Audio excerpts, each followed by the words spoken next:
3 جولائی 2020 کو ایک تحریر لکھی تھی جس کا عنوان تھا کچھ اچھی باتیں۔ عبادت گزار بندے کا عبادت کرنے پر تکبر کرنا بالکل ایسا ہی ہے جیسے کسی چیز کو دیمک اندر ہی اندر کھا جائے اور آخر میں وہ چیز تبراکن زمین بوس ہو جائے۔ ساری عمر اپنی عبادتوں کے خمار میں رہنے والے جب اللہ کی بارگاہ میں حاضر ہوتے ہیں تو ان کی پیشانی کا ٹیکہ یا حج عمروں کی تعداد، روزے کی قبولیت یا تعداد کا حساب نہیں ہوتا۔ غور کیجیے گا، تعداد معنی نہیں رکھتی، نیت کا اجر دیا جائے گا۔ میں نے یہ آبزرو کیا ہے کہ ہمارے ہاں نماز، روزہ، حج کرنے والے یا کچھ حفظ کرنے والے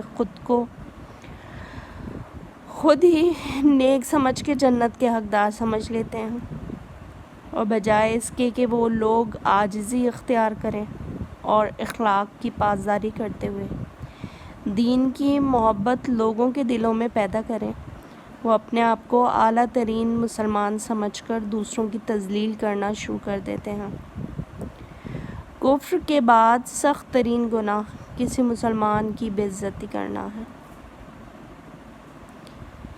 میری امی نے ہماری تربیت جن خطوط پر کی ہے ان میں نماز روزے کے علاوہ بھی بے شمار چیزیں ہیں جن کے ہم اللہ کو جواب دہ ہیں۔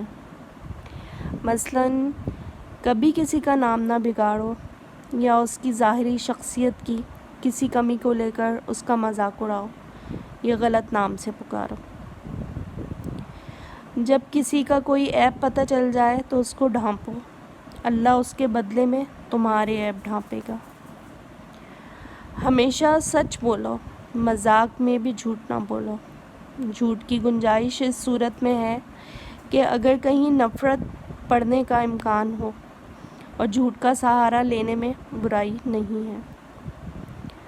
مثلاً دو لوگوں میں لڑائی ہے اور دونوں میں نفرت بھی، تو ہم دوستی کروانے کے لیے یہ کہہ دیں الگ الگ دونوں کو لے کر کہ ارے وہ تو تمہاری بہت خوبیاں بیان کرتا ہے۔ دو لوگوں کی صلح کروانے والا جنت میں محل بنا لیتا ہے۔ کسی کا اعتماد کبھی نہ توڑو جو اس نے آپ پر کیا ہو۔ جو وعدہ کرو وہ پورا کرو۔ کسی کو جھوٹی امید مت دلاؤ، بات وہی کرو جو نبھا سکو۔ امانت میں خیانت نہ کرو۔ امانت کی ایک ہی قسم نہیں ہوتی کہ کچھ رکھوا دیا جائے اور واپس کر دیا جائے مانگنے پر۔ اس کی اقسام ہے بہت، جس کی مثال یہ بھی ہے کہ میری امی اگر محلے سے کوئی چیز پک کے آتی تھی تو پلیٹ خالی نہیں دیتی تھیں، اور اگلے دن جب تک پڑوسیوں کی پلیٹ کو استعمال بھی نہ کرنے دیتی کہ یہ امانت ہے ہمارے پاس، ان سے پوچھے بغیر اس کو یوز کرنا بھی گناہ ہے۔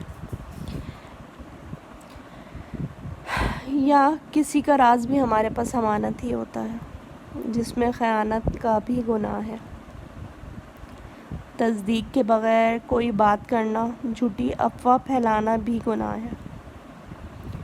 باتیں تو ہزار ہیں، کیونکہ ماں ہمیشہ ہی بیٹی کو کچھ نہ کچھ سکھاتی رہتی ہے، نصیحت کرتی رہتی ہیں۔